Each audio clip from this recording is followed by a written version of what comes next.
तुम मुझे भूल भी जाओ तो ये हक है तुमको। मेरी बात और है, मैंने तो ਮੁਹੱਬਤ की है।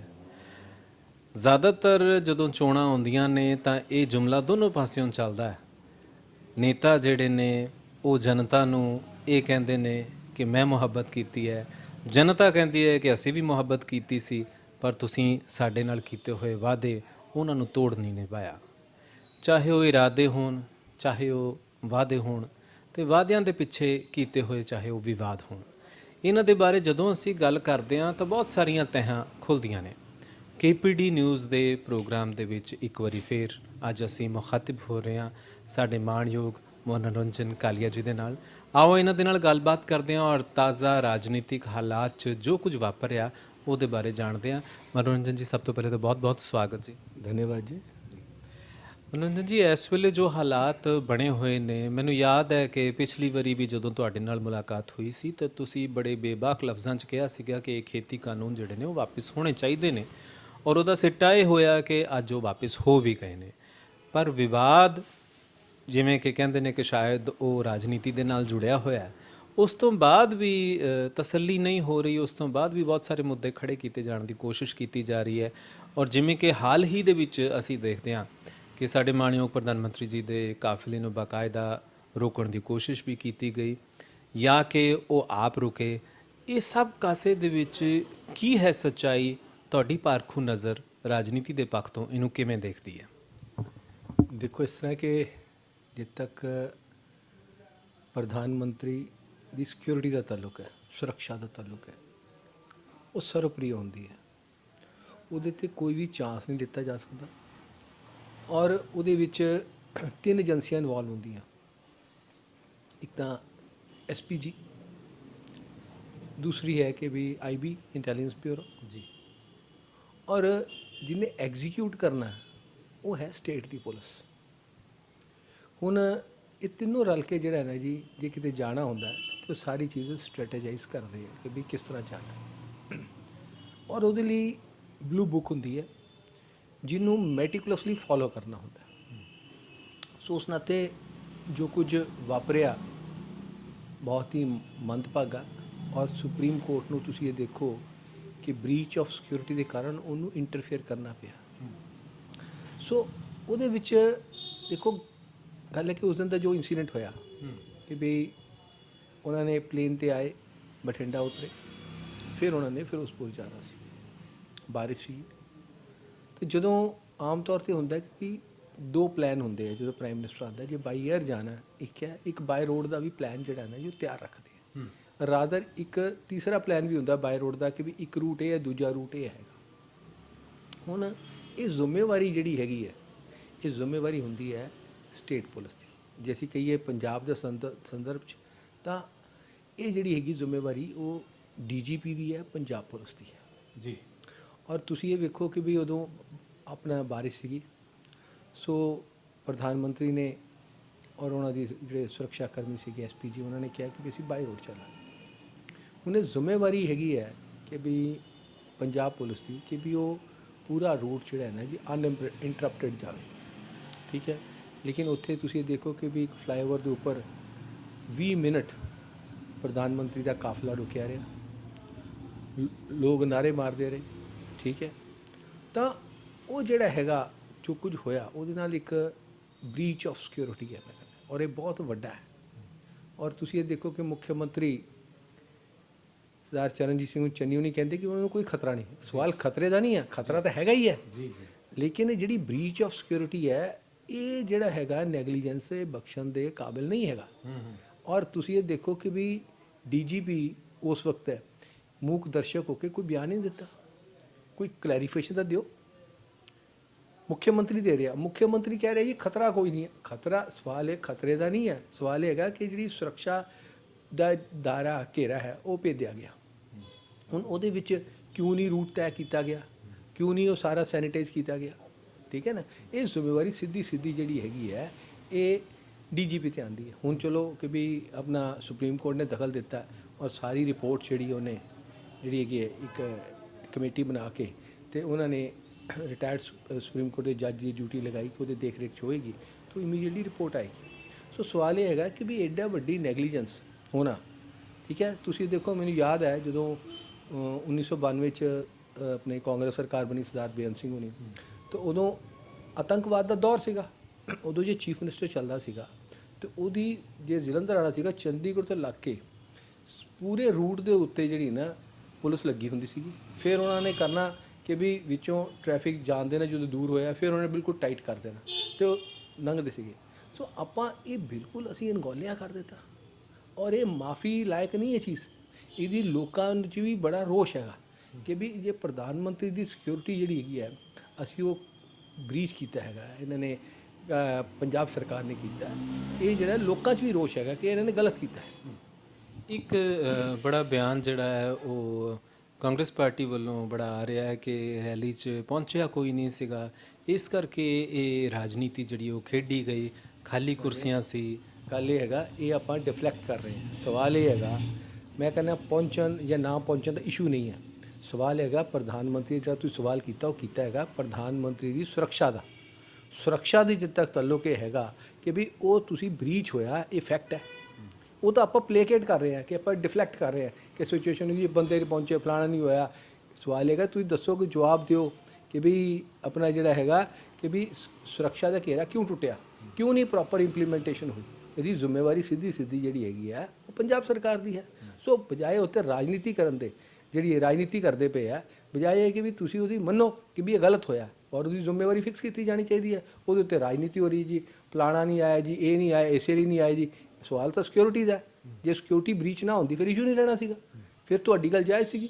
ਨਾਲੇ ਫਿਰ ਬਾਹਰ ਦੇਖੋ, ਸਵਾਲ ਇਹ ਹੈਗਾ ਕਿ ਵੀ ਇਹ ਕੋਈ ਇਹ ਤਾਂ ਹੈ ਨਹੀਂ ਹੋ ਕਿ ਵੀ ਬੀਜੇਪੀ ਨੇ ਕੋਈ ਰੈਲੀਆਂ ਕੋਈ ਪਹਿਲੀ ਕੀਤੀ ਹੋਵੇ। ਠੀਕ ਹੈ, ਬਾਰਿਸ਼ ਦੇ ਕਾਰਨ 5 ਦਿਨ ਬਾਰਿਸ਼ ਹੁੰਦੀ ਰਹੀ ਹੈ, ਉਹਦੇ ਕਾਰਨ ਜੇ ਫਿਰ ਹੈਗਾ ਪੰਜਾਬ ਪੁਲਿਸ ਦਾ ਦਖਲਅੰਦਾਜ਼ੀ ਬਹੁਤ ਸੀਗੀ ਉਹਦੇ 'ਚ, ਉੱਥੇ ਲੋਕਾਂ ਨੂੰ ਜਾਣ ਨਹੀਂ ਦਿੰਦੇ ਪਏ ਸੀਗੇ। ਫਿਰ ਹੈਗਾ ਜਿਹੜੇ ਲੋਕ ਰੋਕਣਾ ਚਾਹੁੰਦੇ ਸੀਗੇ ਉਹਨਾਂ ਨੂੰ ਪੁਲਿਸ ਨੇ ਰੋਕਿਆ ਹੀ ਨਹੀਂ ਹੈ ਕਿ ਵੀ ਤੁਸੀਂ ਕਿਉਂ ਰੋਕਦੇ ਪਏ ਹੋ ਜਿਹੜਾ ਹੈਗਾ। ਸੋ ਉਸ ਨਾਤੇ ਜਿਹੜਾ ਹੈਗਾ ਸਵਾਲ ਤਾਂ ਇਸ਼ੂ ਤਾਂ ਹੈਗਾ ਕਿ ਵੀ ਪ੍ਰਧਾਨ ਮੰਤਰੀ ਦੀ ਸੁਰੱਖਿਆ ਜਿਹੜਾ ਹੈਗਾ ਘੇਰਾ ਉਹ ਟੁੱਟਿਆ। ਤੁਹਾਨੂੰ ਲੱਗਦਾ ਇਹਦੇ ਪਿੱਛੇ ਕਿਸੇ ਤਰੀਕੇ ਦੀ ਕਿਸੇ ਵੀ ਧਿਰ ਦੀ ਕੋਈ ਗਹਿਰੀ ਸਾਜ਼ਿਸ਼ ਹੋ ਸਕਦੀ ਹੈ? ਹੋ ਸਕਦੀ ਹੈ, ਬਿਲਕੁਲ ਹੋ ਸਕਦੀ ਹੈ, ਹੋ ਸਕਦੀ ਹੈ, ਇਸ ਗੱਲ ਦੇ ਕੋਈ ਦੋ ਰਾਏ ਨਹੀਂ ਹੈ। ਆਫਟਰ ਆਲ ਪ੍ਰਧਾਨ ਮੰਤਰੀ ਦਾ ਜਿਹੜਾ ਹੈਗਾ ਕਿ ਵੀ ਕਾਫਲਾ ਰੋਕਿਆ ਜਾਣਾ ਕਿਸੇ ਨਾ ਕਿਸੇ ਸਾਜ਼ਿਸ਼ ਦੀ ਲੋੜ, ਔਰ ਇਸੇ ਲਈ ਇੱਕ ਇਨਕੁਆਇਰੀ ਬਿਠਾਈ ਗਈ ਹੈ ਕਮੇਟੀ ਦੀ ਕਿ ਵੀ ਕਿਉਂ ਇਹ ਬ੍ਰੀਚ ਹੋਇਆ ਹੈਗਾ, ਕਿਉਂ ਜਿਹੜੀ ਹੈਗੀ ਹੈ ਇੱਥੇ ਲੋਕਾਂ ਨੇ ਜਿਹੜਾ ਹੈਗਾ ਰੋਕਿਆ ਪ੍ਰਧਾਨ ਮੰਤਰੀ ਦੇ ਕਾਫਲੇ ਨੂੰ। ਕਦੀ ਵੀ ਨਹੀਂ ਹੁੰਦਾ ਕਿ ਵੀ ਪ੍ਰਾਈਮ ਮਿਨਿਸਟਰ ਆਵੇ ਉਹ ਰਨ ਥਰੂ ਜਾਂਦਾ ਕਾਫਲਾ, ਕਦੀ ਰੁਕਦਾ ਹੀ ਨਹੀਂ ਹੈਗਾ। ਸੋ ਉਸ ਨਾਤੇ ਜਿਹੜਾ ਹੈਗਾ ਬਹੁਤ ਵੱਡੀ ਗੱਲ, ਔਰ ਸਾਜ਼ਿਸ਼ ਇਹਦੇ 'ਚ ਆਪਾਂ ਰੂਲ ਆਊਟ ਨਹੀਂ ਕਰ ਸਕਦੇ ਕਿ ਸਾਜ਼ਿਸ਼ ਹੋਈ।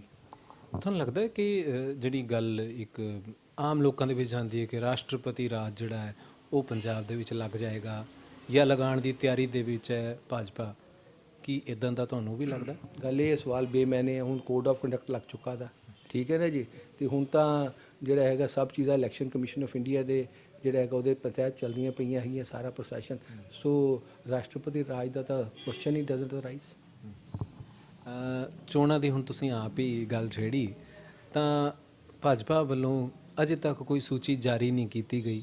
ਇੱਕ ਦੂਜਾ, ਜਦੋਂ ਅਸੀਂ ਕਹਿੰਦੇ ਹਾਂ ਕਿ ਚੀਫ ਮਿਨਿਸਟਰ ਦੇ ਨਾਤੇ ਕਿਹੜਾ ਚਿਹਰਾ ਅਸੀਂ ਲੋਕਾਂ ਦੇ ਸਾਹਮਣੇ ਲੈ ਕੇ ਆ ਰਹੇ ਹਾਂ ਉਹ ਵੀ ਜ਼ਾਹਿਰ ਨਹੀਂ ਕੀਤਾ ਗਿਆ। ਕਿ ਇਹਦੇ ਪਿੱਛੇ ਕੋਈ ਭਾਜਪਾ ਦੀ ਅੰਦਰੂਨੀ ਅਣਬਣ ਹੈ ਜਿਹਦੇ ਕਰਕੇ ਕੋਈ ਚਿਹਰਾ ਸਾਹਮਣੇ ਨਹੀਂ ਆ ਪਾ ਰਿਹਾ? ਤੁਸੀਂ ਆਪਣਾ ਪੱਖ ਕਿਵੇਂ ਰੱਖਦੇ ਹੋ? ਦੇਖੋ, ਇਸ ਤਰ੍ਹਾਂ ਹੈ ਕਿ ਭਾਰਤੀ ਜਨਤਾ ਪਾਰਟੀ ਰਾਸ਼ਟਰੀ ਪਾਰਟੀ ਹੈ, ਉਹਦਾ ਇੱਕ ਸਿਸਟਮ ਹੈ। ਸਾਡਾ ਜਿਹੜਾ ਹੈਗਾ ਪਾਰਲੀਮੈਂਟਰੀ ਬੋਰਡ ਜਿਹੜਾ ਹੈਗਾ, ਸੈਂਟਰਲ ਪਾਰਲੀਮੈਂਟਰੀ ਬੋਰਡ, ਉਹ ਟਿਕਟਾਂ ਦੇ ਬਾਰੇ ਅਨਾਉਂਸ ਕਰਦਾ, ਡਿਸਾਈਡ ਕਰਦਾ ਹੈ। ਉਹ ਹਲੇ ਬੈਠਕ ਹੋਈ ਨਹੀਂ। ਸੋ ਹਾਂ, ਇਹ ਗੱਲ ਹੈ ਕਿ ਜਿਹੜੀ ਬਾਕੀ ਰੀਜਨਲ ਪਾਰਟੀਜ਼ ਹੈ ਉਹਨਾਂ ਦਾ ਹੈਗਾ ਕਿ ਵੀ ਪਿਓ ਪੁੱਤਰ ਦੀ ਪਾਰਟੀ ਹੈ, ਉਸੇ ਟਾਈਮ ਡਿਸਾਈਡ ਕਰਕੇ ਉਹ ਕਰੀ ਜਾਂਦੇ ਹੈਗੇ ਆ। ਕਈ ਵਾਰੀ ਬਦਲ ਦਿੱਤੀਆਂ, ਕਈ ਵਾਰੀ ਕਹਿ ਦਿੱਤਾ ਕਿ ਵੀ ਇੱਥੇ ਨਹੀਂ ਇੱਦਾਂ ਲੜੇਗਾ। ਸੋ ਇਹ ਚੀਜ਼ਾਂ ਜਿਹੜੀਆਂ ਹੈਗੀਆਂ ਇਹ ਰੀਜਨਲ ਪਾਰਟੀ ਚੱਲਦੀਆਂ, ਜਿਹੜੀ ਰਾਸ਼ਟਰੀ ਪਾਰਟੀਆਂ ਉਹਦਾ ਲਾਈਕਲੀ ਹੈ ਕਿ ਵੀ ਸਾਡਾ ਇੱਕ ਸਿਸਟਮ ਹੈ, ਔਰ ਅੱਜ ਦਾ ਸਿਸਟਮ ਨਹੀਂ ਹੈ, ਜੋ ਉਹਦੀ ਪਾਰਟੀ ਬਣੀ ਹੈ ਉਦੋਂ ਦਾ ਹੈਗਾ। ਸੋ ਉਸ ਨਾਤੇ ਜਿਹੜਾ ਹੈਗਾ ਕਿ ਆਉਣ ਵਾਲੇ ਸਮੇਂ 'ਤੇ ਜਿਹੜਾ 21 ਨੂੰ ਨੋਟੀਫਿਕੇਸ਼ਨ ਹੋਣਾ, ਉਸ ਤੋਂ ਪਹਿਲਾਂ ਸੀਟਾਂ ਸਾਰੀਆਂ ਅਨਾਊਂਸ ਹੋਣ, ਕੋਈ ਐਸੀ ਗੱਲ ਨਹੀਂ। ਕੋਈ ਤੁਹਾਡੀ ਨਜ਼ਰ ਦੇ ਵਿੱਚ ਹੋਵੇ ਕਿ ਹਾਂ ਇਹ ਉਮੀਦਵਾਰ ਹੈ ਜਿਹੜਾ ਭਾਜਪਾ ਵੱਲੋਂ ਦਾਅਵੇਦਾਰ ਹੋ ਸਕਦਾ ਹੈ ਚੀਫ ਮਿਨਿਸਟਰ, ਮੁੱਖ ਮੰਤਰੀ ਦੇ? ਚੀਫ ਮਿਨਿਸਟਰ ਦਾ ਵੀ ਜਿਹੜੀ ਨਾ ਇੱਕ ਸਟ੍ਰੈਟੇਜੀ ਹੁੰਦੀ ਹੈ। ਕਈ ਵਾਰੀ ਅਸੀਂ ਘੋਸ਼ਿਤ ਕਰਦੇ ਹਾਂ, ਕਈ ਵਾਰੀ ਨਹੀਂ ਕਰਦੇ। ਸੋ ਆਪਣੀ ਪਾਰਟੀ ਦਾ ਇੱਕ ਨਿਰਣੇ ਉਹ ਵੀ ਪਾਰਲੀਮੈਂਟਰੀ ਬੋਰਡ ਡਿਸਾਈਡ ਕਰਦਾ ਕਿ ਵੀ ਐਤਕੀ ਅਸੀਂ ਚਿਹਰਾ ਲਿਆਉਣਾ ਕਿ ਨਹੀਂ ਲਿਆਉਣਾ। ਸੋ ਇਹ ਜ਼ਰੂਰੀ ਨਹੀਂ ਹੈ ਕਿ ਵੀ ਅਸੀਂ ਕਹੀਏ ਕਿ ਵੀ हर बारी के भी चीफ मिनिस्टर कैंਡੀਡੇਟ ਹੈਗਾ ਉਹ ਘੋਸ਼ਣਾ ਕਰਨਾ ਐਸਾ ਕੋਈ ਜ਼ਰੂਰੀ ਨਹੀਂ। ਪਰ ਜ਼ਾਤੀ ਤੌਰ ਤੇ ਤੁਹਾਡੀ ਕੋਈ ਪਸੰਦ ਹੋਵੇ ਜਾਂ ਤੁਹਾਨੂੰ ਲੱਗਦਾ ਹੋਵੇ ਕਿ ਹਾਂ ਇਸ ਚਿਹਰੇ ਨੂੰ ਅੱਗੇ ਆਉਣਾ ਚਾਹੀਦਾ ਪੰਜਾਬ ਦੀ ਭਲਾਈ ਵਾਸਤੇ? देखो ऐसा है कि भी इतिहास साक्षी है कि भारतीय जनता पार्टी हमेशा अलायंस के नाल ही जड़ा ना जी सत्ता चाहिए गठजोड़ के कारण, लेकिन ये पहली बारी इतिहास के विच है कि भारतीय जनता पार्टी अपने दम खम ते जड़ा है ना जी ये चुनाव लड़ रही है, क्योंकि ये सपना भारतीय जनता पार्टी के कार्यकर्ता ने बहुत देर का संजोया होया है। कभी साडी भी सरकार जिहड़ी हैगी है वो पंजाब दे विच बनेगी, साडा भी मुख्यमंत्री होएगा, वो हुण सपना साकार करन दा मौका आ रहा है। उस तरह जिस तरह हरियाणा दे विच तुसीं देखो कि 2004 जिहड़ा हैगा इन्हें निर्णय किया सी असीं कोई अलायंस नहीं करना और जिहड़ा हैगा कि भी असीं भारतीय जनता पार्टी की सरकार बनानी है। सपना 10 साल साकार हो गया, साकार ही नहीं 2 बारी साकार हो गया। सो उस नाते जिस मैं कहां कि भी हरियाणा का यूनिट बीजेपी का पंजाब के यूनिट नालों पिछे सीगा, लेकिन हुण जे ऐसी गई है अगे निकल गया एक निर्णय। सो इस बारी भारतीय जनता पार्टी ने निर्णय किया है पंजाब दे विच कि भी असी जिहड़ा हैगा अपने दम ते आवांगे, जे असी अलायंस करांगे तो असी वड्डे भरा दा रोल जिहड़ा हैगा वो होएगा। तो कहते कि भी एक बार रख दे कदम जरा झूम के, एक बार रख दे धरती को चूम के, रास्ता तेरा है मंजिल तेरी है। सो मंजिल साडी है। मंजिलें उनको मिलती हैं जिनके सपनों में जान होती है ना। सो ਅਸੀਂ ਅਕਸਰ ਸੁਣਦੇ ਹਾਂ ਪਰ ਕਲੀ ਸਾਹਿਬ ਜੋ ਲੋਕ ਲਹਿਰ ਹੈ ਇਸ ਵੇਲੇ ਪਿਛਲੇ ਸਾਲ ਦੇ ਘਟਨਾਕ੍ਰਮ ਤੋਂ ਬਾਅਦ ਜੋ ਅਸੀਂ ਦੇਖ ਰਹੇ ਹਾਂ ਜਿਸ ਤਰੀਕੇ ਦਾ ਵਿਰੋਧ ਸਾਹਮਣੇ ਆ ਰਿਹਾ ਉਹਦੇ ਬਾਵਜੂਦ ਤੁਹਾਨੂੰ ਲੱਗਦਾ ਹੈ ਕਿ ਭਾਜਪਾ ਆਪਣੇ ਸਿਰ ਦੇ ਉੱਤੇ ਬਿਨਾਂ ਕਿਸੇ ਗੱਠਜੋੜ ਤੋਂ ਮਾਦਾ ਰੱਖਦੀ ਹੈ ਕਿ ਉਹ ਸਰਕਾਰ ਬਣਾ ਪਾਏਗੀ? ਗੱਲ ਇਹ ਹੈ ਕਿ ਬਿਲਕੁਲ ਇਹਦੇ 'ਚ ਕੋਈ ਦੋ ਰਾਏ ਨਹੀਂ ਹੈ, ਕਿਉਂਕਿ ਦੇਖੋ ਪਾਸਟ ਹਿਸਟਰੀ ਨਹੀਂ ਹੈ ਤੇ ਸ਼ੱਕ ਦੀ ਗੁੰਜਾਇਸ਼ ਹਮੇਸ਼ਾ ਹੁੰਦੀ ਹੈ। ਹੁਣ 2014 ਤੋਂ ਜਿਹੜਾ ਹੈਗਾ ਤੁਸੀਂ ਦੇਖੋ ਕਿ ਵੀ ਮੋਦੀ ਸਰਕਾਰ ਬਣੀ, ਐਨਡੀਏ ਸਰਕਾਰ ਆਈ। ਉਸ ਤੋਂ ਪਹਿਲਾਂ ਲੋਕੀ ਕਹਿੰਦੇ ਕਿ ਨਹੀਂ ਸਰਕਾਰ ਨਹੀਂ ਬਣਨੀ ਇਹਨਾਂ ਦੀ, ਇੰਨੀ ਸੀਟਾਂ ਘੱਟ ਆਉਣੀਆਂ, ਫਲਾਣਾ ਮਤਲਬ ਹੀ ਕੋਈ ਨਹੀਂ ਹੈ, ਤੇ ਸਾਰੀਆਂ ਗੱਲਾਂ ਝੂਠ ਹੋ ਗਈਆਂ। ਮੋਦੀ ਸਰਕਾਰ ਆਈ, ਪ੍ਰਧਾਨ ਮੰਤਰੀ ਸ਼੍ਰੀ ਨਰਿੰਦਰ ਮੋਦੀ ਜੀ ਬਣੇ, ਇੱਕ ਵਾਰੀ ਨਹੀਂ 2 ਵਾਰੀ ਬਣ ਗਏ, ਠੀਕ ਹੈ ਨਾ। ਫਿਰ ਹੈਗਾ ਕਿ ਵੀ ਦੇਖੋ ਜੀ ਮਿਲੀ ਜੁਲੀ ਸਰਕਾਰ ਹੈ, ਹੁਣ 303 ਸੀਟਾਂ ਜਿਹੜੀਆਂ ਹੈਗੀਆਂ 19 ਦੇ ਵਿੱਚ ਆਈਆਂ। ਸੋ ਇਹ ਜਿਹੜਾ ਨਾ ਕਿਉਂਕਿ ਇਤਿਹਾਸ ਪਿਛਲਾ ਨਹੀਂ, ਇਸ ਲਈ ਸ਼ੱਕ ਦੀ ਗੁੰਜਾਇਸ਼ ਜਿਹੜੀ ਹੈਗੀ ਹੈ ਲੋਕੀ ਕਿਆਸ ਰਾਹੀਂ ਲਾਉਂਦੇ, ਕਿਆਫੇ ਲਾਉਂਦੇ, ਲਗਾਈ ਆ ਭਾਰਤੀ ਜਨਤਾ ਪਾਰਟੀ ਸਰਕਾਰ ਬਣਾਏਗੀ। ਬੜੀ ਵੱਡੀ ਸਟੇਟਮੈਂਟ ਹੈ। ਬਿਲਕੁਲ ਚਲੋ ਇਹ ਹੋਣਾ ਚਾਹੀਦਾ ਵਿਸ਼ਵਾਸ, ਵਿਸ਼ਵਾਸ ਹੋਏ ਤਾਂ ਫਿਰ ਮੰਜ਼ਿਲ ਦੇ ਵੱਲ ਵਧਣਾ ਆਸਾਨ ਹੋ ਜਾਂਦਾ ਹੈ। ਜਦੋਂ ਅਜੋਕੇ ਹਾਲਾਤ ਦੇ ਵਿੱਚ ਅਸੀਂ ਇੱਧਰ ਉੱਧਰ ਝਾਤ ਮਾਰਦੇ ਹਾਂ ਤਾਂ ਮਹਿਸੂਸ ਕਰਦੇ ਹਾਂ ਕਿ ਜਿੰਨੀਆਂ ਵੀ ਪਾਰਟੀਆਂ ਨੇ ਆਪਣੇ ਹੁਣ ਤੱਕ ਵਾਅਦੇ ਕੀਤੇ ਨੇ ਉਹਨਾਂ ਵਾਅਦਿਆਂ ਦੇ ਵਿੱਚ ਕਿਤੇ ਇਹੋ ਜਿਹਾ ਲੱਗਦਾ ਹੈ ਕਿ ਜਿਹੜਾ ਮੱਧ ਵਰਗ ਹੈ ਸਾਡਾ ਮਿਡਲ ਕਲਾਸ ਫੈਮਿਲੀ ਜਿਹੜੀ ਹੈ ਉਹ ਕਿਤੇ ਠੱਗਿਆ ਹੋਇਆ ਜਾਂ ਕਿਤੇ ਉਹ ਮਹਿਸੂਸ ਕਰਦੀ ਹੈ ਕਿ ਸ਼ਾਇਦ ਸਾਡਾ ਕੋਈ ਸੁਣਨ ਵਾਲਾ ਨਹੀਂ ਹੈ। ਤੁਹਾਨੂੰ ਲੱਗਦਾ ਹੈ ਕਿ ਭਾਰਤੀ ਜਨਤਾ ਪਾਰਟੀ ਆਪਣੇ ਆਪ ਦੇ ਵਿੱਚ ਇਹਨਾਂ ਚੋਣਾਂ ਨੂੰ ਲੜਨ ਦੇ ਲਈ ਜੋ ਮੈਨੀਫੈਸਟੋ ਲੈ ਕੇ ਆ ਰਹੀ ਹੈ ਉਹਦੇ ਵਿੱਚ ਮਿਡਲ ਕਲਾਸ ਫੈਮਿਲੀਜ਼ ਨੂੰ ਕੁਝ ਕਿਸੇ ਤਰੀਕੇ ਦੇ ਨਾਲ ਇਹ ਧਰਵਾਸ ਹੋਏਗਾ ਕਿ ਨਹੀਂ ਸਾਡੀ ਵੀ ਸੁਣੀ ਜਾਏਗੀ? ਬਿਲਕੁਲ ਬਿਲਕੁਲ। ਮਸਲਨ ਕਿਵੇਂ ਤੁਸੀਂ ਇਹਦਾ ਕਹਿੰਦੇ? ਨਹੀਂ ਇਸ ਤਰ੍ਹਾਂ ਦੇਖੋ ਜਦੋਂ ਭਾਰਤੀ ਜਨਤਾ ਪਾਰਟੀ ਦਾ ਮੈਨੀਫੈਸਟੋ ਆਏਗਾ ਤੇ ਫਿਰ ਸਾਰਿਆਂ ਨੂੰ ਪਤਾ ਲੱਗ ਜਾਏਗਾ ਕਿ ਵੀ ਅਸੀਂ ਜਿਹੜਾ ਹੈਗਾ ਕਿ ਵੀ ਮੱਧਮ ਵਰਗ ਦਾ ਵੀ ਜਿਹੜਾ ਹੈਗਾ ਮਿਡਲ ਕਲਾਸ ਦਾ ਉਹਦਾ ਅਸੀਂ ਖਿਆਲ ਰੱਖਿਆ। ਸੋ ਉਸ ਨਾਤੇ ਜਿਹੜਾ ਹੈਗਾ ਥੋੜ੍ਹੀ ਦੇਰ ਇੰਤਜ਼ਾਰ ਕਰੋ। ਇੰਨੇ ਸਾਲ ਦੇ ਤੁਹਾਡੇ ਰਾਜਨੀਤਿਕ ਤਜਰਬੇ ਦੇ ਵਿੱਚੋਂ ਕੀ ਤੁਸੀਂ ਮਹਿਸੂਸ ਕਰਦੇ ਹੋ ਕਿ ਅੱਜ ਦੇ ਸਮੇਂ ਦੇ ਹਿਸਾਬ ਦੇ ਨਾਲ ਕਿਹੜੇ-ਕਿਹੜੇ ਖਾਸ ਮੁੱਦੇ ਨੇ ਜਿਹੜੇ ਪੰਜਾਬ ਨੂੰ ਦਰਪੇਸ਼ ਨੇ? ਦੇਖੋ ਇਸ ਤਰ੍ਹਾਂ ਹੈਗਾ ਕਿ ਵੀ ਪੰਜਾਬ ਦੇ ਵਿੱਚ ਹੁਣ ਕਹੀਏ ਸਭ ਤੋਂ ਵੱਡਾ ਇਸ਼ੂ ਡਰੱਗ ਦਾ ਇਸ਼ੂ ਹੈ, ਲੈਂਡ ਮਾਫੀਆ, ਸੈਂਡ ਮਾਫੀਆ, ਠੀਕ ਹੈ ਨਾ ਜੀ, ਹੁਣ ਟਰਾਂਸਪੋਰਟ ਮਾਫੀਆ। ਸੋ ਇਹ ਸਾਰੇ ਇਹ ਜਿਹੜੇ ਹੈਗਾ ਬਹੁਤ ਵੱਡੇ ਇਸ਼ੂਜ਼ ਹੈਗੇ ਹੈ। ਔਰ ਤੁਸੀਂ ਇਹ ਦੇਖੋ ਕਿ ਕਿਤੇ ਨਾ ਕਿਤੇ ਕਾਂਗਰਸ ਵੀ ਫੇਲ ਹੋਈ ਹੈ, ਸ਼੍ਰੋਮਣੀ ਅਕਾਲੀ ਦਲ ਵੀ ਫੇਲ ਹੋਇਆ, ਠੀਕ ਹੈ ਨਾ। ਲੇਕਿਨ ਭਾਰਤੀ ਜਨਤਾ ਪਾਰਟੀ ਜੇ ਕਮਿਟਮੈਂਟ ਕਰਦੀ ਹੈ ਕਿ ਅਸੀਂ ਨਸ਼ਾ ਖਤਮ ਕਰਾਂਗੇ ਲੋਕੀ ਵਿਸ਼ਵਾਸ ਕਰਨਗੇ। ਸੋ ਜਿਹੜੇ ਮੁੱਦੇ ਜਿਹੜੇ ਹੈਗੇ ਆ ਉਹ ਇਸ਼ੂਜ਼ ਬਾਕੀਆਂ ਪਾਰਟੀਆਂ ਇੱਥੇ ਉੱਤੇ ਚੁੱਪ ਰਹਿੰਦੀਆਂ, ਅਸੀਂ ਖੁੱਲ੍ਹ ਕੇ ਬੋਲਦੇ ਹਾਂ। ਨਹੀਂ ਬੋਲਦੇ ਤਾਂ ਸਿੱਧੂ ਸਾਹਿਬ ਵੀ ਬੜਾ ਨੇ, ਉਹ ਵੀ ਤੁਹਾਡੀ ਪਾਰਟੀ ਦੇ ਬਾਰੇ ਬੜਾ ਕੁਝ ਕਹਿੰਦੇ ਨੇ। ਗੱਲ ਇਹ ਹੈਗਾ ਕਿ ਵੀ ਨਵਜੋਤ ਸਿੰਘ ਸਿੱਧੂ ਦਾ ਅੱਜ ਕਾਂਗਰਸ ਪਛਤਾ ਰਹੀ ਹੈ ਕਿ ਵੀ ਇਹਨੂੰ ਕਿੱਥੇ ਲਾਤਾ, ਇਹਨੇ ਬੇੜਾ ਡੁਬਾਉਣਾ, ਠੀਕ ਹੈ ਨਾ। ਸੋ ਉਸ ਨਾਤੇ ਜਿਹੜਾ ਹੈਗਾ ਸਿੱਧੂ ਤਾਂ ਇੱਕ ਮਤਲਬ ਹੈਗਾ ਅਨਗਾਈਡਡ ਮਜ਼ਾਈਲ ਹੈ, ਪਤਾ ਨਹੀਂ ਕਿੱਥੇ ਜਾ ਵੱਜਣੀ ਹੈ। ਕਦੀ ਉਹ ਕਹਿੰਦਾ ਕਾਂਗਰਸ ਦੀ ਮੇਟ ਨੇ ਟੱਕੜਕਾ ਦੇਣੀ ਹੈ, ਕਦੀ ਉਹ ਕਹਿੰਦਾ ਕਿ ਮੈਂ ਸੀਐਮ ਮੈਨੂੰ ਬਣਾਓ, ਠੀਕ ਹੈ ਨਾ ਜੀ। ਹੁਣ ਪਤਾ ਨਹੀਂ ਕੀ ਕਰਨਾ ਉਹਨੇ ਆਉਣ ਇਲੈਕਸ਼ਨ 'ਚ। ਕੇਜਰੀਵਾਲ ਉਹਨਾਂ ਨੇ ਵੀ ਪਿੱਛੇ ਜੇ ਰੈਲੀਆਂ ਜਾਂ ਜੋ ਵੀ ਕੀਤਾ ਉਹਦੇ ਵਿੱਚ ਉਹਨਾਂ ਨੇ ਬੜੇ ਵਾਅਦੇ ਕੀਤੇ ਨੇ, ਬੜਾ ਕੁਝ ਕਿਹਾ ਹੈ ਕਿ ਅਸੀਂ ਇਹ ਕਰਾਂਗੇ। ਤੁਹਾਨੂੰ ਲੱਗਦਾ ਹੈ ਕਿ ਕੋਈ ਤੀਜਾ ਧਿਰ ਵੀ ਟੱਕਰ ਦੇਣ ਵਾਲਾ ਹੈਗਾ? ਤੁਸੀਂ ਆਪਣਾ ਤਾਂ ਮੰਨ ਲਿਆ ਕਿ ਚਲੋ ਬੀਜੇਪੀ ਜਿਹੜੀ ਹੈ ਉਹ ਜਿੱਤੇਗੀ ਹੀ ਜਿੱਤੇਗੀ, ਪਰ ਕੋਈ ਮਜ਼ਬੂਤ ਟੱਕਰ ਦੇਣ ਵਾਲਾ ਧਿਰ ਤੁਹਾਨੂੰ ਨਜ਼ਰ ਆਉਂਦਾ ਹੋਵੇ? ਖਾਸ ਤੌਰ 'ਤੇ ਮੈਂ ਆਮ ਆਦਮੀ ਪਾਰਟੀ ਦੀ ਜੇ ਗੱਲ ਕਰਾਂ। ਦੇਖੋ ਗੱਲ ਇਹ ਹੈਗਾ ਆਮ ਆਦਮੀ ਪਾਰਟੀ ਦਾ ਕਿ ਪਹਿਲਾਂ ਤਾਂ ਦੱਸੇ ਕਿ ਕਿਆ ਜਿਹੜੇ ਵਾਅਦੇ ਅੱਜ ਕਰ ਰਿਹਾ ਕਿਆ ਉਹ ਦਿੱਲੀ 'ਚ ਪੂਰੇ ਕੀਤੇ ਉਹਨੇ? ਦਿੱਲੀ ਦੇ ਵਿੱਚ ਜਿਹੜੇ ਹੈਗੇ ਵਾਅਦੇ ਉਹਨੇ ਜਿਹੜੇ ਕੀਤੇ ਜਨਤਾ ਨਾਲ ਕਿਆ ਉਹ ਪੂਰੇ ਹੋਏ? 5000 ਬੱਸਾਂ ਕਹੀਆਂ ਸੀਗੀਆਂ, CCTV ਲਗਾਵਾਂਗੇ, ਔਰਤਾਂ ਮਹਿਫੂਜ਼ ਹੋਣਗੀਆਂ, ਇੱਕ ਵਾਅਦਾ ਨਹੀਂ ਪੂਰਾ ਹੋਇਆ। ਸੋ ਉਸ ਨਾਤੇ ਲੋਕੀ ਹੌਲੀ ਹੌਲੀ ਜਿਹੜਾ ਨਾ ਹੁਣ ਜਿਹੜੇ ਵਾਅਦੇ ਉਹ ਕਰਦਾ ਜਾਂ ਜਿਸ ਸਿਸਟਮ ਨਾਲ ਚੱਲਦਾ ਪਿਆ, ਹੁਣ ਇੱਕ ਕਾਠ ਦੀ ਹਾਂਡੀ ਪਹਿਲਾਂ ਸੀਗੀ ਘਰ ਘਰ ਨੌਕਰੀ ਦੇਣ ਦੀ, ਕਾਂਗਰਸ ਨੇ ਚੜਾਈ ਸੀਗੀ, ਠੀਕ ਹੈ ਨਾ। ਹੁਣ ਉਹ ਦੁਬਾਰਾ ਉਹ ਚੜਾ ਰਿਹਾ ਕਿ ਵੀ 1000 ਰੁਪਈਆ ਪੈਨਸ਼ਨ ਦੇਵਾਂਗੇ, ਠੀਕ ਹੈ ਨਾ ਜੀ, ਹਰ ਇੱਕ ਔਰਤ ਨੂੰ। ਅਤੇ ਲੋਕੀ ਹੁਣ ਕਾਠ ਦੀ ਖਾਂਡੀ ਬਾਰ-ਬਾਰ ਤਾਂ ਨਹੀਂ ਚੜ੍ਹਦੀਆਂ, ਠੀਕ ਹੈ ਨਾ। ਇੱਕ ਵਾਰੀ ਦੇਖ ਲਿਆ ਧੋਖਾ ਖਾ ਕੇ, ਹੁਣ ਦੁਬਾਰਾ ਹੁਣ ਕੇਜਰੀਵਾਲ ਧੋਖਾ ਦੇਣ ਦੀ ਕੋਸ਼ਿਸ਼ ਹੋ ਰਹੀ ਹੈ। ਮੈਂ ਫਿਰ ਉਸ ਮੁੱਦੇ 'ਤੇ ਆਉਣਾ ਵਾਂ ਕਿ ਤੁਹਾਨੂੰ ਕਿਹੜਾ ਮੁੱਦਾ ਲੱਗਦਾ ਕਿ ਸਭ ਤੋਂ ਜ਼ਿਆਦਾ ਭਾਰੂ ਹੈ ਇਸ ਵੇਲੇ ਸਿਆਸਤ ਦੇ ਵਿੱਚ, ਜਿਹਨੂੰ ਲੈ ਕੇ ਭਾਰਤੀ ਜਨਤਾ ਪਾਰਟੀ ਖਾਸ ਤੌਰ 'ਤੇ ਤਵੱਜੋ ਦੇ ਕੇ ਲੋਕਾਂ ਦੇ ਵਿੱਚ ਆਪਣੀ ਪੈਠ ਬਣਾ ਸਕਦੀ ਹੈ? ਦੇਖੋ ਕ੍ਰਾਈਸਿਸ ਆਫ ਕ੍ਰੈਡੀਬਿਲਿਟੀ ਹੈ, ਵਿਸ਼ਵਾਸਨੀयता ਸੰਕਟ ਹੈ ਕਿ ਵੀ ਕਿਹੜੇ ਵਿਅਕਤੀ ਕਿਸ ਪਾਰਟੀ ਤੇ ਕਿਹੜੇ ਵਿਅਕਤੀ ਤੇ ਭਰੋਸਾ ਕਰੇ। ਔਰ ਭਰੋਸਾ ਕਾਂਗਰਸ ਨੇ ਵੀ ਖੋਇਆ, ਅਕਾਲੀ ਦਲ ਨੇ ਵੀ ਖੋਇਆ, ਆਮ ਆਦਮੀ ਪਾਰਟੀ ਨੇ ਵੀ ਖੋਇਆ ਦਿੱਲੀ 'ਚ। ਸੋ ਉਸ ਨਾਤੇ ਜਿਹੜਾ ਭਾਰਤੀ ਜਨਤਾ ਪਾਰਟੀ ਇੱਕ ਐਸੀ ਪਾਰਟੀ ਹੈ ਜਿਹੜੀ ਜੋ ਕਹਿੰਦੀ ਆ ਕਰਕੇ ਵਿਖਾਇਆ। ਹੁਣ ਤੁਸੀਂ ਦੇਖੋ 370 ਧਾਰਾ ਦੀ ਗੱਲ ਕੋਈ ਸੋਚ ਸਕਦਾ ਸੀ? ਕਹਿੰਦੇ ਪੰਜਾਬ ਵਸਦਾ ਗੁਰਾਂ ਦੇ ਨਾਂ ਦੇ, ਪਰ ਪਿਛਲੇ ਸਮੇਂ ਦੇ ਵਿੱਚ ਜੋ ਅਸੀਂ ਦੇਖਦੇ ਹਾਂ ਹਾਲਾਤ ਜਿਹਦੇ 'ਚ ਬੇਅਦਬੀ ਵੀ ਹੈ, ਜਿਹਦੇ ਵਿੱਚ ਪੰਜਾਬੀ ਆਪਣੇ ਆਪ ਨੂੰ ਕਿਤੇ ਲੁੱਟਿਆ ਗਿਆ ਜਾਂ ਧੋਖੇ ਦੇ ਵਿੱਚ ਰਹਿ ਗਿਆ, ਇੱਦਾਂ ਦਾ ਵੀ ਮਹਿਸੂਸ ਕਰਦਾ ਹੈ। ਉਸ ਤੋਂ ਬਾਅਦ ਜਿਹੜੀਆਂ ਹੁਣ ਦੀਆਂ ਸਰਕਾਰਾਂ ਨੇ ਉਹ ਵੀ ਬੜੇ ਲੋਕ ਲੁਭਾਵਨ ਗੱਲਾਂ ਕਰ ਰਹੀਆਂ ਨੇ, ਜਦ ਕਿ ਦਰ ਹਕੀਕਤ ਜਦੋਂ ਅਸੀਂ ਦੇਖਦੇ ਹਾਂ ਤਾਂ ਕਾਲੀਆ ਸਾਹਿਬ ਕਹਿੰਦੇ ਨੇ ਕਿ ਪੰਜਾਬ ਦੇ ਹਰ ਬੰਦੇ ਦੇ ਉੱਤੇ ਲਗਭਗ 4000 ਤੋਂ ਜ਼ਿਆਦਾ ਦਾ ਕਰਜ਼ ਹੈ। ਇੱਦਾਂ ਦੇ ਹਾਲਾਤ ਦੇ ਵਿੱਚ ਕਿਹੋ ਜਿਹਾ ਤੁਸੀਂ ਪ੍ਰੋਗਰਾਮ ਸਮਝਦੇ ਹੋ ਕਿ ਉਲੀਕਿਆ ਜਾ ਸਕਦਾ ਹੈ ਕਿ ਜਿਹਦੇ ਨਾਲ ਪੰਜਾਬ ਦੇ ਉੱਤੇ ਬੋਝ ਵੀ ਨਾ ਪਵੇ, ਪੰਜਾਬੀਆਂ 'ਤੇ ਬੋਝ ਵੀ ਨਾ ਪਵੇ, ਅਤੇ ਪੰਜਾਬੀ ਉਸ ਨੂੰ ਖੁਸ਼ੀ-ਖੁਸ਼ੀ ਅਪਣਾ ਵੀ ਸਕਣ? ਇਸ ਵੇਲੇ ਤਾਂ ਬਹੁਤ ਔਖਾ ਲੱਗਦਾ ਹੈ। ਗੈਸ ਸਿਲੰਡਰ ਤੁਸੀਂ ਦੇਖ ਲਓ, ਪੈਟਰੋਲ ਦੀਆਂ ਕੀਮਤਾਂ ਦੇਖ ਲਓ, ਹਰ ਪਾਸੇ ਮਹਿੰਗਾਈ ਦੀ ਬੜੀ ਜ਼ਬਰਦਸਤ ਮਾਰ ਹੈ।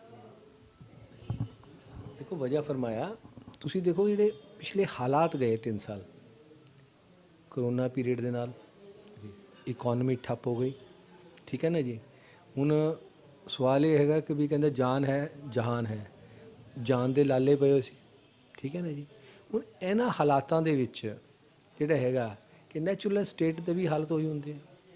ਹੁਣ ਜਿਹੜਾ ਹੈਗਾ ਕਿ ਇੱਕ ਲਿਮਟ ਜਿਹੜੀ ਹੈਗੀ ਕੇਂਦਰ ਸਰਕਾਰ ਨੇ ਬੰਨੀ ਸੀਗੀ ਕਿ ਵੀ ਇਸ ਤੋਂ ਉੱਪਰ ਲੋਨ ਨਹੀਂ ਲੈ ਸਕਦੇ, FRBM ਜੀ, ਅੱਛਾ, ਉਹ ਜਿਹੜਾ ਹੈਗਾ ਕਿ ਵੀ ਉਹਨਾਂ ਨੇ ਵਧਾਈ ਕਿ ਵੀ ਤੁਸੀਂ ਲੋਨ ਲੈ ਲਓ। ਨੈਚੁਰਲ ਹੈ, ਇਹ ਕੋਈ ਇਕੱਲਾ ਪੰਜਾਬ ਨਹੀਂ ਹੈ, ਬਾਕੀ ਜਗ੍ਹਾ ਵੀ ਕਰਜ਼ਾ ਹੈਗਾ, ਲੇਕਿਨ ਇਹ ਜਸਟੀਫਾਈ ਨਹੀਂ ਕਰ ਰਿਹਾ ਮੈਂ, ਇਹ ਚਿੰਤਾ ਦਾ ਵਿਸ਼ੇ ਵੀ ਹੈ। ਉਸ ਨਾਤੇ ਸਾਨੂੰ ਇੱਕ ਬੈਲੈਂਸ ਡਰਾ ਕਰਨਾ ਪਏਗਾ ਕਿ ਜੋ ਪਿਛੋਕੜ ਹੈ ਉਹਨੂੰ ਵੀ ਲੈ ਕੇ ਚੱਲਦੇ ਹੋਏ ਅੱਗੇ ਤੋਂ ਜਿਹੜਾ ਹੈਗਾ ਕਰਜ਼ਾ ਨਾ ਵਧੇ। ਉਸ ਨਾਤੇ ਜਿਹੜਾ ਹੈਗਾ ਕਿ ਲੋਕ ਲੁਭਾਵਨੇ ਜਿਹੜੇ ਹੈਗੇ ਆ ਪ੍ਰੋਮਿਸਿਸ ਉਹ ਨਹੀਂ ਕਰਨੀ ਚਾਹੀਦੀ। ਕਾਂਗਰਸ ਨੇ ਤੁਸੀਂ ਦੇਖੋ ਕਿ ਵੀ ਚੰਨੀ ਉਹਨਾਂ ਨੇ ਹਾਲੇ ਪਤਾ ਹੈ ਕਿ ਵੀ ਸਾਰੇ 2-3 ਮਹੀਨੇ ਜਿਹੜੇ ਹੈਗੇ ਪਏ ਹੈ, ਆਪਾਂ ਸਾਰੇ ਜਿਹੜੇ ਹੈਗੇ ਵਾਅਦੇ ਇਸ ਤਰ੍ਹਾਂ ਕਰ ਲਏਦੇ ਆ ਕਿ ਵੀ ਪਤਾ ਨਹੀਂ ਅਸੀਂ 5 ਸਾਲ 10 ਸਾਲ ਰਹਿਣਾ, ਜਦ ਕਿ ਪਤਾ ਜਦੋਂ ਕੋਡ ਆਫ ਕੰਡਕਟ ਲੱਗ ਜਾਣਾ ਸਿਰੇ ਵਾਅਦੇ ਆ ਸਾਰੇ ਖਤਮ ਹੋ ਜਾਣੇ ਹੈਗੇ, ਠੀਕ ਹੈ ਨਾ ਜੀ। ਸੋ ਉਸ ਨਾਤੇ ਲੋਕ ਜਿਹੜੇ ਹੈਗੇ ਨਾ ਅੱਜ ਆਪਾਂ ਕਹੀਏ ਕਿ ਲੋਕ ਲੁਭਾਵਨ ਦੇ ਵਿੱਚ ਆ ਜਾਣਗੇ, ਠੀਕ ਹੈ। ਹੁਣ ਅੱਗੇ ਸੀਗਾ ਕਰਜ਼ਾ ਕੁਰਕੀ ਖਤਮ, ਫਸਲ ਦੀ ਪੂਰੀ ਰਕਮ, ਘਰ ਘਰ ਨੌਕਰੀ, ਨਸ਼ਾ ਖਤਮ ਕਰਦਾ, ਇਹ ਨਹੀਂ ਹੋਇਆ। ਹੁਣ ਲੋਕਾਂ ਦਾ ਅੱਜ ਮੈਂ ਇਹੀ ਕਹਿਣਾ ਕਿ ਜਿਹੜੀ ਗੱਲ ਮੈਂ ਪਹਿਲਾਂ ਵੀ ਕਹੀ ਹੈ ਸੌਰੀ, ਇਹ ਕ੍ਰਾਈਸਿਸ ਆਫ ਕ੍ਰੈਡੀਬਿਲਿਟੀ ਹੈ। ਲੋਕ ਵਿਸ਼ਵਾਸ ਕਰਨ ਕੀਤੇ, ਅਤੇ ਜੇ ਕਰਨ ਦੀ ਗੱਲ ਆਉਂਦੀ ਹੈ ਤਾਂ ਉਹਦੇ 'ਤੇ BJP ਸਟੈਂਡਸ ਉਹਨੇ ਬੈਟਰ ਫੁਟਿੰਗ ਕਿ ਵੀ ਅਸੀਂ ਜਿਹੜਾ ਹੈਗਾ ਕਿ ਭਾਈ ਕਿ ਵੀ ਵਿਸ਼ਵਾਸਨੀयता ਜਿਹੜਾ ਸੰਕਟ ਹੈ ਉਹਦੇ ਵਿੱਚ ਇੱਕੋ ਹੀ ਚਾਨਣ ਮੁਨਾਰਾ ਨਜ਼ਰ ਆਉਂਦਾ ਭਾਰਤੀ ਜਨਤਾ ਪਾਰਟੀ ਕਿ ਜਿਹੜੇ ਆਪਣੇ ਵਾਅਦਿਆਂ 'ਤੇ ਪੂਰੇ ਨਿਖਰਦੀ ਹੈ, ਪੂਰੇ ਉਤਰਦੀ ਹੈ। ਜਿਹੜੇ ਪੰਜਾਬ 'ਚ ਵਾਅਦੇ ਕਰਾਂਗੇ ਉਹਦੇ ਵਿੱਚ ਇਹ ਵੀ ਧਿਆਨ 'ਚ ਹੋਏਗਾ ਕਿ ਵੀ ਆਰਥਿਕ ਜਿਹੜਾ ਹੈਗਾ ਸੰਕਟ ਹੈ ਉਸ ਨੂੰ ਵੀ ਅਸੀਂ ਘਟਾਉਣਾ ਹੈ। ਅਸੀਂ ਕਿ ਇਹ ਦੂਰ ਕਰ ਦਾਂਗੇ, ਐਸਾ ਨਹੀਂ ਇਮੀਡੀਏਟ ਕੋਈ ਹੋਣਾ, ਲੇਕਿਨ ਇਹਨੂੰ ਘਟਾਉਣ ਵੱਲ ਚਲੀਏ। ਸੋ ਉਹਨੂੰ ਘਟਾਉਣਾ, ਸੋ ਵਾਅਦੇ ਵੀ ਉਹਨੇ ਕਰੋ ਜਿਹਦੇ ਨਾਲ ਜਿਹੜਾ ਹੈਗਾ ਕਿ ਵੀ ਲੋਕਾਂ ਨੂੰ ਵਿਸ਼ਵਾਸ ਵੀ ਹੋਵੇ। ਤੇ ਜੇ ਤੁਸੀਂ ਕਹੋ ਕਿ ਵੀ ਅਸੀਂ ਕਹੀਏ ਕਿ ਵੀ ਅਸੀਂ ਚੰਦਰਮਾ ਤਾਰੇ ਤੋੜ ਕੇ ਲੈ ਆਵਾਂਗੇ, ਤੇ ਲੋਕਾਂ ਨੇ ਵਿਸ਼ਵਾਸ ਨਹੀਂ ਕਰਨਾ। वादा तेरा वादा वादे पे तेरे मारा गया ਬੰਦਾ ਇਹ ਸਿੱਧਾ ਸਾਦਾ। ਸੋ ਸਿੱਧਾ ਸਾਦਾ ਬੰਦਾ ਜਿਹੜਾ ਹੈ ਉਹ ਸਰਕਾਰਾਂ ਦੇ ਵਾਅਦਿਆਂ ਦੇ ਉੱਤੇ ਕਿੰਨਾ ਕੁ ਵਿਸ਼ਵਾਸ ਕਰਦਾ ਹੈ। ਜਦੋਂ ਤੁਸੀਂ ਕ੍ਰੈਡੀਬਿਲਿਟੀ ਦੀ ਗੱਲ ਬਾਰ-ਬਾਰ ਕਹਿ ਰਹੇ ਹੋ ਤਾਂ ਜੋ ਪਿੱਛੇ ਹਾਲਾਤ ਅਸੀਂ ਦੇਖਿਆ ਜਿਹਦੇ ਵਿੱਚ ਸਾਡੇ ਕੋਲ farmer chief minister of Punjab captain ਉਹ ਭਾਜਪਾ ਦੇ ਖੇਮੇ ਦੇ ਵਿੱਚ ਦਾਖਲ ਹੁੰਦਾ ਹੈ, ਤਾਂ ਫਿਰ ਕ੍ਰੈਡੀਬਿਲਿਟੀ ਦੀ ਗੱਲ ਤੁਹਾਡੇ ਮੂੰਹੋਂ ਮੈਂ ਥੋੜਾ ਜਿਹਾ ਚਾਹਾਂਗਾ ਕਿ ਤੁਸੀਂ ਜ਼ਰੂਰ ਗੱਲ ਕਰੋ। ਦੇਖੋ, ਮੈਂ ਆਪਣੀ ਪਾਰਟੀ ਦੀ ਗੱਲ ਕਰ ਰਿਹਾ। ਸਵਾਲ ਇਹ ਹੈਗਾ ਕਿ ਵੀ ਇਹਨਾਂ ਹਾਲਾਤਾਂ ਦੇ ਵਿੱਚ ਜੇ ਕੋਈ ਹੁਣ ਜਿੱਥੇ ਤੱਕ ਸਵਾਲ ਇਹ ਹੈ ਕਿ ਵੀ ਨੈਸ਼ਨਲਿਸਟਿਕ ਸਟੈਂਡ ਦੀ ਗੱਲ ਕਰੀਏ, ਠੀਕ ਹੈ ਨਾ, ਤੇ captain stands on A better footing ਕਿ ਵੀ ਜਦੋਂ ਵੀ ਕੋਈ ਰਾਸ਼ਟਰ ਹਿੱਤ ਦੀ ਗੱਲ ਹੋਈ ਹੈ ਬਤੌਰ ਚੀਫ ਮਿਨਿਸਟਰ ਵੀ ਉਹਨਾਂ ਨੇ ਪਾਰਟੀ ਲਾਈਨ ਤੋਂ ਹਟ ਕੇ ਵੀ ਸਟੈਂਡ ਲਿੱਤਾ, ਠੀਕ ਹੈ ਨਾ। ਉਸ ਗੱਲ ਨੂੰ ਇੱਕ ਐਪਰੀਸ਼ੀਏਟ ਵੀ ਕੀਤਾ, ਪੰਜਾਬ ਦੇ ਲੋਕ ਵੀ ਕਰਦੇ ਆ, ਮੈਂ ਕਹਾਂਗੇ ਨਹੀਂ ਕਰਦੇ। ਸੋ ਉਸ ਨਾਤੇ ਜਿਹੜਾ ਹੈਗਾ ਭਾਰਤੀ ਜਨਤਾ ਪਾਰਟੀ ਗੱਲ ਆਪਣੀ ਕਰ ਰਹੀ ਕ੍ਰੈਡੀਬਿਲਿਟੀ ਦੀ। ਅਸੀਂ ਇਹ ਨਹੀਂ ਕਰਾਂਗੇ ਦੂਸਰੀ ਪਾਰਟੀ ਦੀ ਕ੍ਰੈਡੀਬਿਲਿਟੀ ਕੀ ਹੈ। ਹੁਣ ਜਿਹੜੇ ਹਾਲਾਤਾਂ ਦੇ ਵਿੱਚ ਜੋ ਸਰਕਮਸਟੈਂਸਿਸ ਬਣੇ ਆ ਉਹਦੇ 'ਚੋਂ ਅਸੀਂ ਵੀ ਕਹੀਏ ਕਿ ਵੀ ਬੈਸਟ ਪੋਸੀਬਲ ਜਿਹੜਾ ਹੈਗਾ ਕੀ ਹੋ ਸਕਦਾ, ਉਹ ਸੋਲੂਸ਼ਨ ਜਿਹੜਾ ਹੈਗਾ ਸਾਡੀ ਕੇਂਦਰ ਨੇਤਰਤਵ ਨੇ ਲੈ ਕੇ ਆਏ ਆ। ਉਹਨਾਂ ਨੇ ਕਿਹਾ ਕਿ ਵੀ ਕੈਪਟਨ ਨਾਲ ਅਲਾਇੰਸ ਕਰਦੇ ਆ, ਕਿਉਂਕਿ ਮਾਲਵਾ ਬੈਲਟ ਜਿਹੜੀ ਹੈ ਨਾ ਜੀ, ਉਹ ਅਸੀਂ ਕਹੀਏ ਕਿ ਵੀ ਮਾਲਵਾ ਬੈਲਟ 'ਚ ਅਸੀਂ ਜ਼ਿਆਦਾ ਸਟਰੋਂਗ ਹੈ, ਐਸਾ ਨਹੀਂ ਹੈ। ਸੋ ਯਥਾਰਥ ਨੂੰ ਹੁਣ ਜਿੱਥੇ ਤੱਕ ਕੈਪਟਨ ਅਮਰਿੰਦਰ ਸਿੰਘ ਨਾਲ ਤਾਲੁਕ ਹੈ ਉਹ ਮਾਲਵਾ ਬੈਲਟ ਕਿਉਂਕਿ ਮਹਾਰਾਜਾ ਰਹੇ ਆ ਪਟਿਆਲਾ ਦੇ, ਤਾਂ ਉਸ ਨਾਤੇ ਜਿਹੜਾ ਹੈਗਾ ਉਹਨਾਂ ਦੇ ਬੈਟਰ ਹੈਗਾ, ਅਤੇ ਜੋ ਆਉਣਾ ਚਾਹੁੰਦੇ ਆ ਤਾਂ ਸਾਨੂੰ ਵੀ ਇਹ ਰਾਜਨੀਤਿਕ ਲਾਭ ਜਿਹੜਾ ਹੈਗਾ ਲਿੱਤਾ ਜਾਏ। ਸੋ ਰਾਜਨੀਤਿਕ ਲਾਭ ਲਿੱਤਾ ਜਾ ਸਕਦਾ ਹੈ ਔਰ ਆਉਣ ਵਾਲੇ ਸਮੇਂ ਦੇ ਵਿੱਚ ਜਿੱਦਾਂ ਕਿ ਤੁਸੀਂ ਕਿਹਾ ਕਿ ਪਾਰਟੀ ਵੱਲੋਂ ਐਲਾਨਿਆ ਜਾਵੇਗਾ ਵੀ ਕਿਹੜੇ ਕੈਂਡੀਡੇਟ ਕਿੱਥੇ ਲੜਨਗੇ, ਔਰ ਉਹਦੇ ਬਾਵਜੂਦ ਤੁਸੀਂ ਜਿਹੜੀ ਲਿਸਟ ਹੈ ਉਹ ਹਜੇ ਐਲਾਨੀ ਨਹੀਂ ਗਈ, ਪਰ ਫਿਰ ਵੀ ਤੁਸੀਂ ਬੜੇ ਕੌਨਫੀਡੈਂਟ ਹੋ, ਬੜੇ ਵਿਸ਼ਵਾਸ ਦੇ ਨਾਲ ਕਹਿੰਦੇ ਹੋ ਕਿ ਭਵਿੱਖ ਜਿਹੜਾ ਹੈ ਉਹ ਭਾਰਤੀ ਜਨਤਾ ਪਾਰਟੀ ਦੇ ਹੱਕ ਦੇ ਵਿੱਚ ਜਾਂਦਾ ਨਜ਼ਰ ਆ ਰਿਹਾ। ਕਿਉਂਕਿ ਤੁਸੀਂ ਰਾਜਨੀਤੀ ਦੇ ਨਾਲ ਜੁੜੇ ਹੋ ਤਾਂ ਮੇਰਾ ਮੰਨਣਾ ਇਹੋ ਜਿਹਾ ਹੈ ਕਿ ਤੁਸੀਂ ਮੀਡੀਆ ਦੇ ਨਾਲ ਵੀ ਜ਼ਰੂਰ ਬਾਖਬਰ ਰਹਿੰਦੇ ਹੋਵੋਗੇ।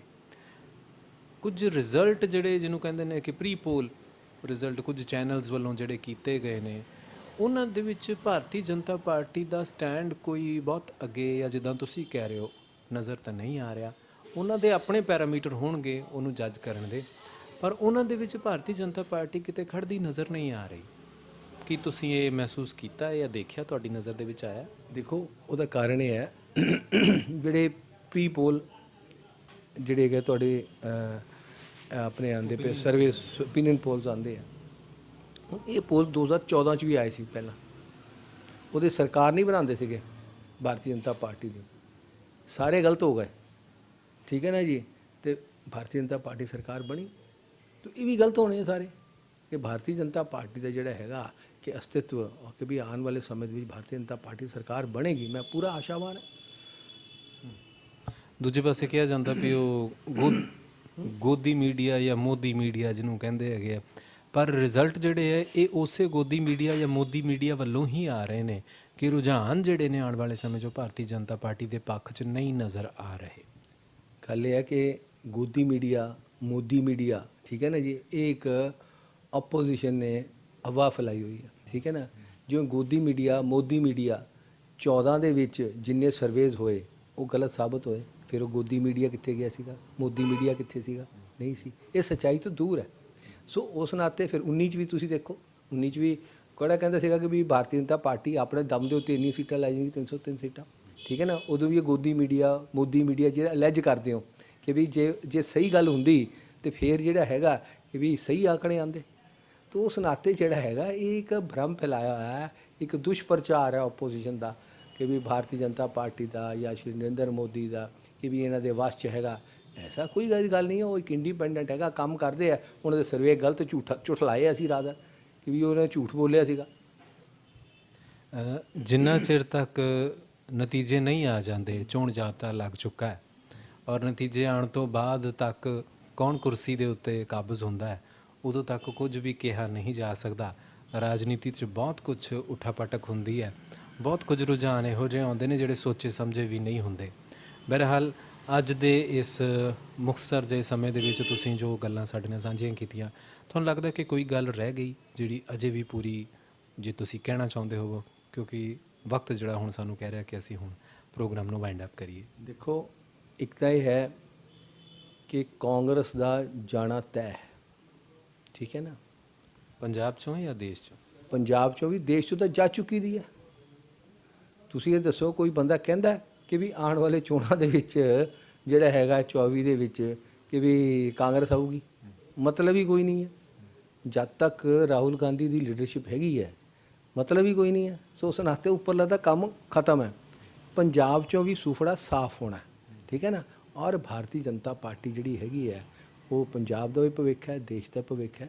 ਔਰ ਭਾਰਤੀ ਜਨਤਾ ਪਾਰਟੀ ਦੇ ਹੱਥਾਂ ਦੇ ਵਿੱਚ ਪੰਜਾਬ ਦਾ ਭਵਿੱਖ ਸੁਰੱਖਿਅਤ ਹੈ ਔਰ ਭਾਰਤੀ ਜਨਤਾ ਪਾਰਟੀ ਸਰਕਾਰ ਆਏਗੀ, ਮੁੱਖ ਮੰਤਰੀ ਭਾਰਤੀ ਜਨਤਾ ਪਾਰਟੀ ਦਾ ਬਣੇਗਾ। ਇੱਕ ਆਖਰੀ ਮੇਰੇ ਮਨ 'ਚ ਆ ਰਿਹਾ ਵੀ ਹੁਣੇ ਪ੍ਰਧਾਨ ਮੰਤਰੀ ਜੀ ਨੇ ਵੀਰ ਬਾਲ ਦਿਵਸ ਉਹ ਵੀ ਸਾਹਿਬਜ਼ਾਦਿਆਂ ਦੇ ਨਾਮ ਦੇ ਉੱਤੇ ਅਨਾਉਂਸ ਕੀਤਾ ਕਿ ਅਸੀਂ ਮਨਾਵਾਂਗੇ। ਦੂਜੇ ਪਾਸੇ ਮਾਣਯੋਗ ਪ੍ਰਧਾਨ ਮੰਤਰੀ ਦੀ ਫੇਰੀ ਦੇ ਨਾਲ ਜਿਹੜੇ ਉਦਘਾਟਨ ਹੋਣੇ ਸੀ, ਜਿਹੜੇ ਵੱਡੇ ਪ੍ਰੋਜੈਕਟ ਜਿਹੜੇ ਐਲਾਨੇ ਜਾਣੇ ਸੀ, ਉਹਨਾਂ ਦਾ ਭਵਿੱਖ ਤੁਸੀਂ ਕਿਵੇਂ ਦੇਖਦੇ ਹੋ? ਦੇਖੋ, ਉਹ ਮੈਂ ਕਹਾਂ ਕਿ ਬਈ ਪੰਜਾਬ ਸਰਕਾਰ ਨੇ, ਕਾਂਗਰਸ ਸਰਕਾਰ ਨੇ ਇਹ ਪੰਜਾਬ ਦਾ ਘਾਣ ਕੀਤਾ, ਪੰਜਾਬ ਦੇ ਭਵਿੱਖ ਦਾ ਘਾਣ ਕੀਤਾ ਕਿ ਜੇ ਪ੍ਰਧਾਨ ਮੰਤਰੀ ਸ਼੍ਰੀ ਨਰਿੰਦਰ ਮੋਦੀ ਜੀ ਆਂਦੇ, ਐਡਰੈਸ ਕਰਦੇ, ਤਾਂ ਫਿਰ ਪੰਜਾਬ ਨੂੰ ਬਹੁਤ ਕੁਝ ਮਿਲਣਾ ਸੀ, ਠੀਕ ਹੈ ਨਾ ਜੀ। ਹੁਣ ਕਈ ਵਾਰੀ ਹੁੰਦਾ ਕਿ ਮੌਕੇ 'ਤੇ ਆ ਕੇ ਕੋਈ ਚੀਜ਼ਾਂ ਹੋਰ ਵੀ ਅਨਾਉਂਸ ਕਰ ਜਾਂਦੇ ਐਕਸਟਰਾ, ਠੀਕ ਹੈ ਜੀ। ਇਹ ਠੀਕ ਹੈ ਕਿ ਵੀ ਜਿਹੜਾ ਹੈਗਾ PGI ਦਾ ਸੈਟੇਲਾਈਟ ਸੈਂਟਰ ਜਿਹੜਾ ਹੈਗਾ ਇੱਥੇ ਉਹਨਾਂ ਨੇ ਆਪਣਾ ਉਦਘਾਟਨ ਕਰਨਾ ਸੀਗਾ, ਤਾਂ ਉਹ ਬਹੁਤ ਵਾਂਝੇ ਰੱਖਤਾ ਕਿ ਵੀ ਕਿਸਾਨਾਂ ਲਈ ਕੁਛ ਦੇ ਦੇ, ਕੋਈ ਰਿਲੀਫ ਦਿੰਦੇ, ਕੋਈ ਸ਼ਹਿਰੀਆਂ ਲਈ ਰਿਲੀਫ ਦਿੰਦੇ, ਕੋਈ ਮਿਡਲ ਕਲਾਸ ਰਿਲੀਫ ਦਿੰਦੇ। ਸੋ ਆ ਕੇ ਬੰਦਾ ਮੂਡ ਬਣਦਾ। ਤੋ ਉਸ ਨਾਤੇ ਜਿਹੜਾ ਹੈਗਾ, ਮੈਂ ਤਾਂ ਕਹਾਂਗਾ ਕਿ ਵੀ ਇਹ ਕਾਂਗਰਸ ਨੇ ਬੜਾ ਵੱਡਾ ਹਿੱਤਾਂ ਦਾ ਕਾਣ ਕੀਤਾ ਹੈਗਾ ਪੰਜਾਬ ਦੇ ਲਈ ਕਿ ਵੀ ਉਹਨਾਂ ਨੇ ਜਿਸ ਢੰਗ ਦੇ ਨਾਲ ਉਹਨਾਂ ਨੇ ਵਿਵਹਾਰ ਕੀਤਾ, ਸਿਕਿਉਰਿਟੀ ਬਰੀਚ ਕੀਤੀ ਹੈ। ਔਰ ਪ੍ਰਧਾਨ ਮੰਤਰੀ ਦਾ ਜਿਹੜੀ ਹੈਗੀ ਫੇਰੀ ਹੁਣ ਪਤਾ ਨਹੀਂ ਕਦੋਂ ਲੱਗਣੀ ਹੈ ਅਤੇ ਕਦੋਂ ਜਿਹੜਾ ਹੈਗਾ ਇਹ ਸਾਰੇ ਮਾਮਲੇ ਸੁਲਝਣੇ ਆ। ਜਦ ਤੱਕ ਸਵਾਲ ਵੀਰ ਬਾਲ ਦਿਵਸ ਦਾ ਹੈਗਾ, ਦੇਖੋ ਬਹੁਤ ਮੈਂ ਕਹਾਂਗਾ ਕਿ ਪ੍ਰਧਾਨ ਮੰਤਰੀ ਜੀ ਨੇ ਇਸ ਗੱਲ ਨੂੰ ਕਿ ਵੀ ਸਾਹਿਬਜ਼ਾਦਿਆਂ ਦਾ ਇਹ ਸ਼ਹੀਦੀ ਦਿਹਾੜੇ ਨੂੰ ਕਿ ਵੀ ਇੱਕ ਤਰ੍ਹਾਂ ਪ੍ਰੇਰਨਾ ਸਰੋਤ ਹੈ। ਅਸੀਂ ਆਪਣੇ ਬੱਚਿਆਂ ਨੂੰ, ਠੀਕ ਹੈ ਨਾ ਜੀ, ਉਹਨਾਂ ਦੀ ਕਹਾਣੀਆਂ ਸੁਣਾ ਕੇ ਉਹਨਾਂ ਨੂੰ ਪ੍ਰੇਰਨਾ ਮਿਲਦੀ ਹੈ। ਹੁਣ ਸ਼ਿਵਾਜੀ ਸੀ, ਸ਼ਿਵਾਜੀ ਦੀ ਮਾਤਾ ਨੇ ਜੀਜਾ ਬਾਈ ਨੇ, ਸੋ ਉਹਨਾਂ ਨੂੰ ਜਿਹੜਾ ਹੈਗਾ ਕਿ ਸ਼ਿਵਾਜੀ ਨੂੰ ਕਹਾਣੀਆਂ ਸੁਣਾ ਕੇ ਪ੍ਰੇਰਿਤ ਕੀਤਾ ਸੀ ਨਾ। ਤਾਂ ਉਸ ਨਾਤੇ ਜਿਹੜਾ ਉਹਨੇ ਵੀਰ ਬਾਲ ਦਿਵਸ ਕਿ ਵੀ ਭਾਈ ਉਹਨਾਂ ਨੂੰ ਅਸੀਂ ਯਾਦ ਕਰੀਏ, ਅਸੀਂ ਮਾਤਰ ਭੂਮੀ ਨਾਲ ਜਿਹੜਾ ਪਿਆਰ ਹੈਗਾ ਉਹ ਬੱਚਿਆਂ ਦੇ ਵਿੱਚ ਇਨਕਲਕੇਟ ਕਰੀਏ, ਉਹਨਾਂ ਨੂੰ ਬੱਚਿਆਂ ਦੇ ਵਿੱਚ ਹੋਰ ਵਧੇ। ਸੋ ਉਸ ਨਾਤੇ ਜਿਹੜਾ ਹੈਗਾ ਬਹੁਤ ਅੱਛਾ ਸਟੈਪ ਹੈ, ਮੈਂ ਕਹਾਂਗਾ ਐਪਰੀਸ਼ੀਏਟ ਕਰਾਂ। ਕਿ ਪੰਜਾਬੀਆਂ ਦੀ ਸਾਖ ਨੂੰ ਵੀ ਕਿਤੇ ਤੁਹਾਨੂੰ ਲੱਗਦਾ ਹੈ ਕਿ ਧੱਕਾ ਲੱਗਾ ਹੈ, ਵੱਟਾ ਲੱਗਾ ਹੈ, ਕਿ ਜਦੋਂ ਇਹ ਕਿਹਾ ਜਾਂਦਾ ਹੈ ਕਿ ਪੰਜਾਬੀਆਂ ਦੀ ਮਹਿਮਾਨ ਨਵਾਜ਼ੀ ਜਿਹੜੀ ਹੈ ਉਹਨੂੰ ਜਦੋਂ ਪ੍ਰਧਾਨ ਮੰਤਰੀ ਇੱਦਾਂ ਵਾਪਸ ਗਏ?